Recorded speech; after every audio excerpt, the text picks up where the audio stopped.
Di episode selanjutnya, suasana tiba-tiba berubah jadi sangat mencekam setelah sebuah tragedi terjadi tanpa peringatan.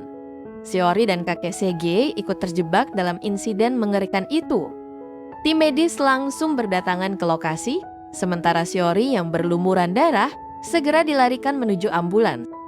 Di tengah kepanikan, Sege sama sekali nggak mau melepaskan Shiori.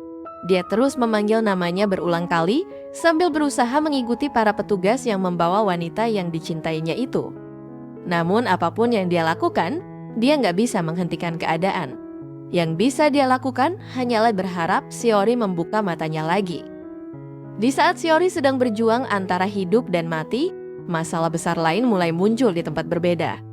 Mundo datang dengan penuh wibawa, turun dari mobil mewahnya ditemani para pengawal sebelum memasuki sebuah acara penting sebagai ketua perusahaan yang berkuasa. Tapi di balik penampilannya yang terlihat sempurna, kerajaannya ternyata sedang runtuh sedikit demi sedikit. Laporan berita mulai membongkar berbagai skandal yang melibatkan perusahaannya. Polisi menggerebek kantor-kantor perusahaan, para penyelidik menyita banyak barang bukti, dan publik semakin marah setelah ditemukan zat berbahaya dalam produk Dynasty. Situasinya makin buruk ketika muncul kasus kematian misterius yang langsung menarik perhatian semua orang. Yang lebih mengejutkan lagi, semua petunjuk seolah mengarah ke Sege. Polisi menemukan beberapa barang atas namanya di lokasi kejadian. Penemuan itu membuat penyelidikan semakin rumit dan memunculkan banyak pertanyaan tentang siapa pelaku sebenarnya.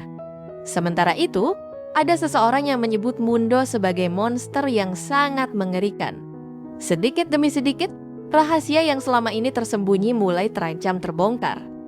Namun saat semuanya terasa semakin kacau dan sulit dipahami, takdir justru membawa kejutan yang sama sekali nggak terduga. Suara sirena perlahan menghilang, lalu digantikan alunan musik tradisional yang terdengar samar. Dunia modern yang selama ini dikenal Shiori mulai memudar, dan ketika dia akhirnya membuka mata, pemandangan di hadapannya benar-benar berbeda. Bukannya berada di rumah sakit, Shiori justru mendapati dirinya berada di sebuah kediaman kerajaan. Dia mengenakan pakaian bangsawan dari masa lampau, sementara para dayang berkumpul di sekelilingnya dengan wajah penuh kekhawatiran. Begitu melihat Shiori sadar, mereka langsung menunjukkan ekspresi lega. Setelah kecelakaan tragis itu, Shiori tampaknya kembali ke Joseon, tempat yang pernah menjadi kehidupannya dahulu. Tapi setelah menjalani kehidupan baru, bertemu banyak orang, dan membangun hubungan yang begitu berarti, apakah dia benar-benar bisa kembali ke masa lalu seperti sebelumnya? Dan dengan semakin banyaknya misteri yang belum terpecahkan, mungkinkah kembalinya Shiori ke Joseon akhirnya akan mengungkap rahasia besar yang menghubungkan dua dunia berbeda?